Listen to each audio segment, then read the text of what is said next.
Punjab lancers, the Colombo Sixers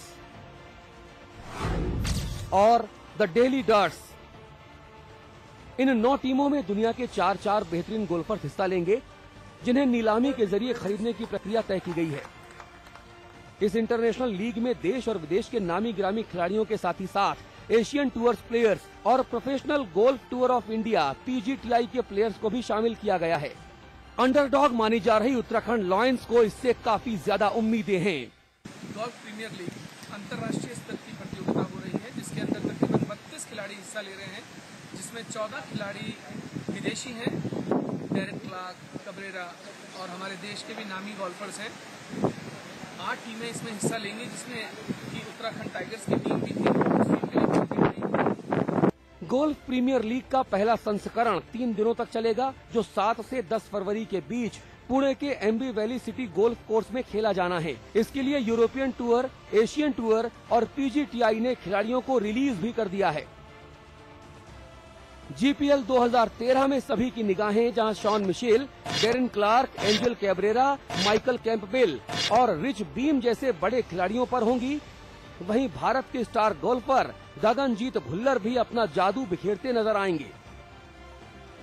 Uttarakhand Lions की team इस league का हिस्सा बन चुकी है और गोल्फ स्टिक से करामात करने को तैयार भी है।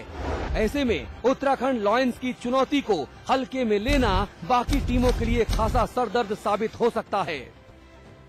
अंकित प्रमोद के साथ चंदन चौरसिया, समाचार प्लस।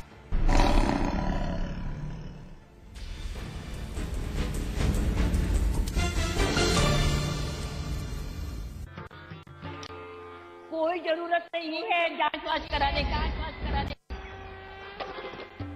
2 महीने भी नहीं हुए हैं गर्भ।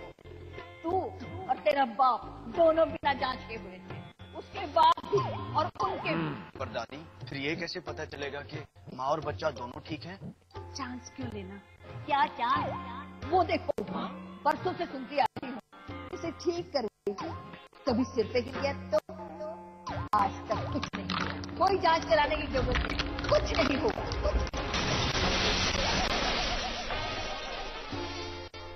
बहू, जांच करा ले।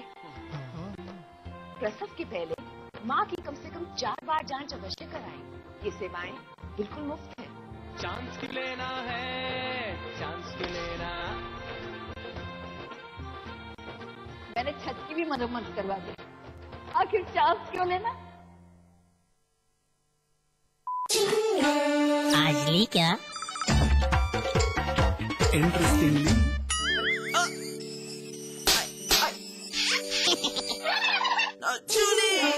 Refreshing mini gums. आज ली क्या? माँ और नवजात शिशु के स्वास्थ्य की सुरक्षा प्रसव पूर्व, प्रसव दौरान और प्रसव उपरांत करते हम रक्षा। प्रसव पूर्व से प्रसव होने तक निरंतर निःशुल्क पंजीकरण, निःशुल्क दवाइयाँ, जांच, आहार, रक्त, टीकाकरण, परिवहन व ऑपरेशन की सुविधा पाएं। प्रसव उपरांत जच्चा बच्चा को घर तक छोड़ने की निःशुल्क व्यवस्था, 1 माह तक के बीमार शिशु का निःशुल्क उपचार। गर्भवती माँ और नवजात शिशुओं के अच्छे स्वास्थ्य के लिए समर्पित ये कार्यक्रम न केवल सुरक्षित प्रसव का आश्वासन देता है, बल्कि नवजात शिशु मृत्यु दर को भी कम करने को आशान्वित करता है। इस कार्य में आशा बहन प्रसव पूर्व से प्रसव उपरांत तक निरंतर सहयोग करती हैं। आशा बहन से संपर्क कर प्रसूता को स्वास्थ्य केंद्र लाएं और उत्तराखंड का भविष्य निरोगी बनाएं। केंद्र सरकार के पूर्ण सहयोग से उत्तराखंड राज्य सरकार द्वारा जनहित में क्रियान्वित जननी शिशु सुरक्षा कार्यक्रम, जननी और नवजात शिशु का सुरक्षा कवच। मजबूत इरादे, संकल्प महान, उत्तराखंड की नई पहचान।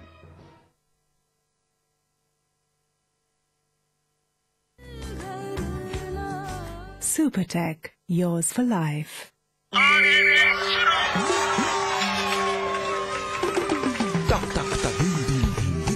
फिर से भाई बहन सबसे आगे, ये राज क्या है? अरे माँ, रेस के बाद सीधे घर पे आ जाना। स्वस्थ बच्चों का राज है सेहतमंद माँ। प्रसव के बाद माँ के शरीर को वक्त चाहिए। बच्चों के बीच रखे कम से कम 3 साल का अंतर। खुशी का मंत्र रखना याद, दूसरा बच्चा 3 साल बाद। अधिक जानकारी के लिए नजदीकी स्वास्थ्य केंद्र से संपर्क करें।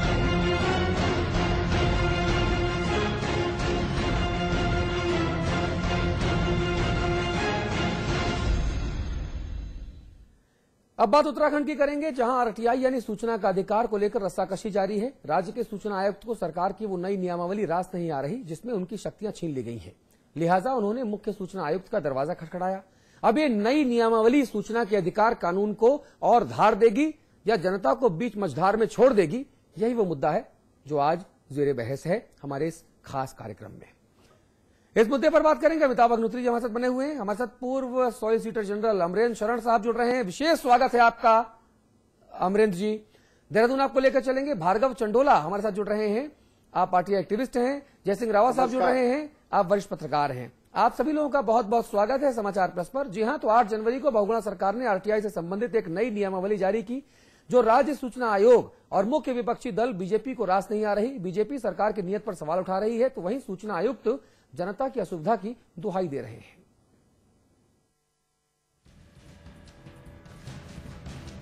सही क्या है, गलत कौन है, यही वो सवाल हैं जिन्होंने उत्तराखंड सरकार की मंशा पर सवाल खड़े कर दिए हैं। जरा सुनिए। जनता के अधिकारों का हनन कर रही है सरकार। क्या सीधे लगाता है कि इससे लग रहा है कि सरकार की अपनी नीयत पर खोट है और सरकार चाहती है कि जो भी किसी अधिकारी के विरुद्ध जांच हो रही है वो जांच न हो। अधिकारी ने फंसे, सरकार ने फंसे, इस प्रकार का कानून सरकार वापसी है। जुफाल साहब को बहुगुणा सरकार की नीयत में खोट दिखाई दे रहा है। खोट इसलिए कि सरकार ने आरटीआई एक्ट की नियमावली में कुछ बदलाव किए हैं जिससे सूचना आयुक्त की सत्ता पर सेंध लग गई है। यही वो मुद्दा है जिस पर राज्य के सूचना आयुक्त की त्योरियां चढ़ गई हैं और 2 सूचना आयुक्तों ने मुख्य सूचना आयुक्त को चिट्ठी लिखकर इसकी शिकायत की है।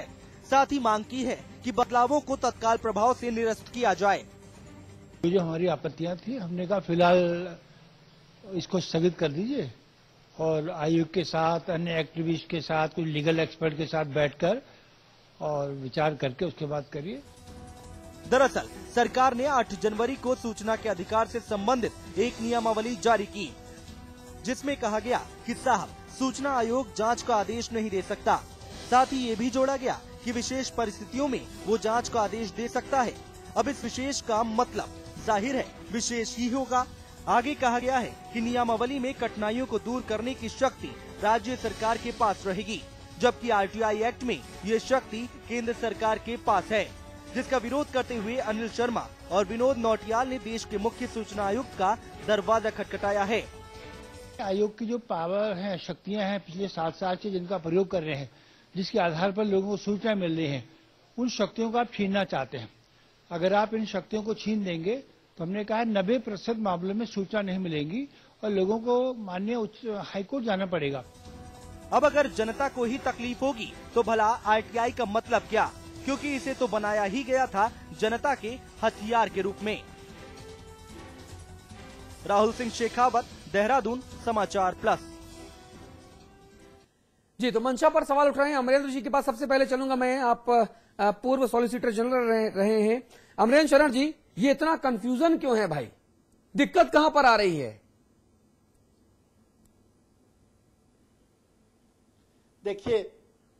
देखिए जो ये नियम बनाने का अधिकार सरकार के पास है, वो नियम ऐसे बन सकते हैं जिससे सूचना के अधिकार पर आक्षेप न हो, बल्कि उसका और अच्छे तरह से उपयोग किया जा सके। ठीक है। अगर सूचना प्राप्त करने में कोई अड़चन आती है नियमावली के चलते, तो वो नियमावली गलत है, असंवैधानिक है और वो जनहित याचिका के द्वारा निरस्त किया जा सकता है। जी, रावत जी, अगर निरस्त किया जा सकता है तो फिर हम किस चीज का इंतजार कर रहे हैं भाई? नियमावली बनाने की जो शक्ति दी गई है,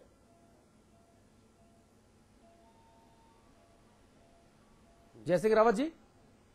हाँ, अतुल, दरअसल लोकतंत्र में जनता मालिक होती है और पब्लिक सर्वेंट तो सर्वेंट होते हैं। यहाँ स्थिति यह है कि चाहे सरकार बीजेपी की हो, कांग्रेस की हो, जनता को कोई भी ऐसा अधिकार नहीं देना चाहती जिससे जनता के हाथ मजबूत हों। अब सवाल केवल इसका सूचना आयोग का ही नहीं है। इससे पहले पंचायती राज आया, पंचायती राज में भी वही व्यवस्था थी। आधा उसको तो कुछ 29 विभागों के 29 विषयों को पंचायतों को देना था।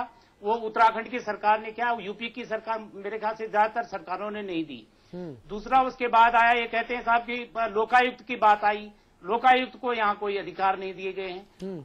अब सूचना का अधिकार आया। सूचना का अधिकार इसलिए दिया गया ताकि शासन प्रशासन में ट्रांसपेरेंसी रहे, भ्रष्टाचार पर अंकुश रहे और जनता जो मालिक है, इस तंत्र की मालिक है, उसका शासन प्रशासन में सीधे दखल रहे, वो सीधे निगरानी रहे उसकी। इसलिए आरटीआई आया था, ये मौलिक अधिकारों में शामिल किया गया है। और सुप्रीम कोर्ट ने भी एक बार बोला है कि अभिव्यक्ति की स्वतंत्रता तब तक सार्थक है जब तक किसी आम आदमी को कुछ जानने का अधिकार हो। इसी भावना को रखते हुए ये आरटीआई 2005 में ये सूचना का अधिकार अधिनियम बना था। लेकिन सरकारों की नीयत, खासकर जो ब्यूरोक्रेट है, उत्तराखंड में क्या हो रहा है, ब्यूरोक्रेट का ईगो प्रॉब्लम सामने आ रही है। वो चाहते हैं कि कैसे, क्या कहते हैं, सूचना आयुक्त तो हमको तलब कर देंगे, कैसे हम वहां उनके सामने सिर झुकाएंगे, हम तो मालिक हैं। सवाल वो मालिक और नौकर का है। यहाँ जो पब्लिक सर्वेंट है, जो इनका कॉन्स्टिट्यूशनल नाम पब्लिक सर्वेंट है, वो अपने को अधिकारी बताते हैं। अधिकार और कर्तव्य दोनों साथ चलते हैं। ये अधिकारों की बात तो करते हैं लेकिन कर्तव्यों की बात नहीं करते हैं। ठीक बात है, वो ठीक बात है। चंडोला जी, आखिरकार वो मुद्दे कौन से हैं, दिक्कतें कहां पर हैं, ऑब्जेक्शंस कहां पर रेज हो रहे हैं कि साहब सूचना आयुक्त राज्य के, उनको भारत के मुख्य सूचना आयुक्त को चिट्ठी लिखनी पड़ी और कहा कि त्राहिमाम साहब मेरे अधिकारों में सेंध लग रही है।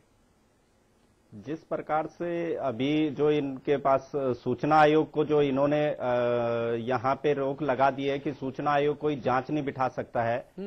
एक तरफ आप बात करते हैं कि देश में जो है फास्ट ट्रैक कोर्ट आप बनाने जा रहे हैं, ऊपर से जो है यहाँ सूचना आयोग को एक सफेद घोड़े की तरह आप जो है साबित करना चाहते हैं। जब जो है आप उसके अधिकारों को ही बांध लेंगे तो फिर किस प्रकार से जो है जनता के साथ में ट्रांसपेरेंसी बनी रहेगी। आज तक जितने भी जो है देश में प्रमुख घोटाले हुए हैं वो सारे के सारे सूचना के अधिकार के तहत ही सामने पे आए हैं। और जिस प्रकार से जो है राज्य सरकार सूचना आयोग पे शिकंजा कसना चाहती है, राज्य सरकार के विधायक हों या राज्य सरकार के मंत्री हों, इनका जो है ब्यूरोक्रेट्स पे कोई अंकुश तो है नहीं। ये ब्यूरोक्रेट्स अपनी सुविधा के अनुसार यहाँ पे कानून बनाना चाहते हैं ताकि जो है इनके ऊपर कोई आंच ना आए। पूरा का पूरा तंत्र इस प्रकार से काम कर रहा है। नहीं, अभी भी मुझे समझ नहीं आया। मैं ये जानना चाहता हूं कि वो कौन कौन से बिंदु हैं जहां पर प्रॉब्लम्स रेज हो रही हैं, जहां पर आपत्तियां उत्पन्न हो रही हैं। अगर आप वो मुझे पिन पॉइंट में बता पाएं तो चंडोला जी। नहीं, एक इसमें जो पिन पॉइंट है जिसमें कि एक तो ये रहेगा कि हम जब भी जो है सूचना आयोग में जाएंगे तो सूचना आयोग में जो है सरकार ने जो है ये नियमावली बना दी है कि भाई कि आप जो है प्रथम अपील अधिकारी को वहां पे नहीं बुला सकते हैं, जांच उसमें नहीं बिठा सकते हैं। जब जांच ही नहीं अगर आप बिठा सकते हैं, कोई घोटाला सामने पे आता है और उसकी जांच जो है सूचना आयोग नहीं देगा, ठीक है, या सूचना आयोग को अधिकार ही नहीं होगा, अमरेंद्र शरण जी, सवाल ये है कि क्या सरकार की जो मंशा है, सरकार की जो नीयत है, उसमें खोट पैदा हो गया है? क्या आम जनता के हाथों में सरकार हथकड़ी डालना चाहती है कि हम आम जनता हमारे खिलाफ आवाज बुलंद ना कर पाए, उसे सूचना ही ना मिले, अंधी गूंगी बहरी कर दो जनता को, तो फिर जांच कैसे होगी? ये तो साफ परिलक्षित हो रहा है कि वो सूचना के अधिकार पर बेड़ियां लगाना चाहते हैं। वो एक पारदर्शी सरकार नहीं चलाना चाहते। वो चाहते हैं कि जो बातें सेक्रेटेरिएट में होती हैं वो सीक्रेट रहे, और ये पारदर्शिता से भ्रष्टाचार कम होता है, जनता का विश्वास बढ़ता है, और जनता जो डेमोक्रेसी में सरकार की मालिक है उसका हाथ मजबूत होता है और सही फैसले होने में आसानी मिलती है। अगर आप जांच की प्रक्रिया में ही व्यवधान डालेंगे, जांच ही नहीं होगा, तो सत्य कहां से सामने आएगा? इतनी छोटी सी बात सरकार को समझ नहीं आ रही क्या? मुख्यमंत्री जी तो खुद जज रहे हैं, कानूनों से भली भांति वाकिफ हैं। अमरेंद्र जी बहुत सरल नेचर के हैं, हमने ये भी सुना है, बहुत सरल स्वभाव के हैं, लोगों से मिलते जुलते हैं आसानी से। बिल्कुल सही।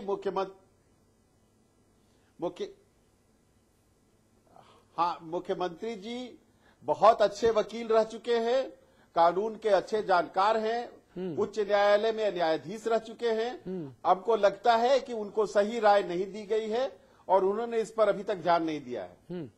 अमिताभ अग्निहोत्री जी, एक व्यक्ति जो जज रहा हो, देश के नामी वकीलों के पैनल में जिसका नाम शुमार होता हो, अगर उसको ऊट पटांग राय भी दी जाती है तो बतौर मुख्यमंत्री क्या उन ऊट पटांग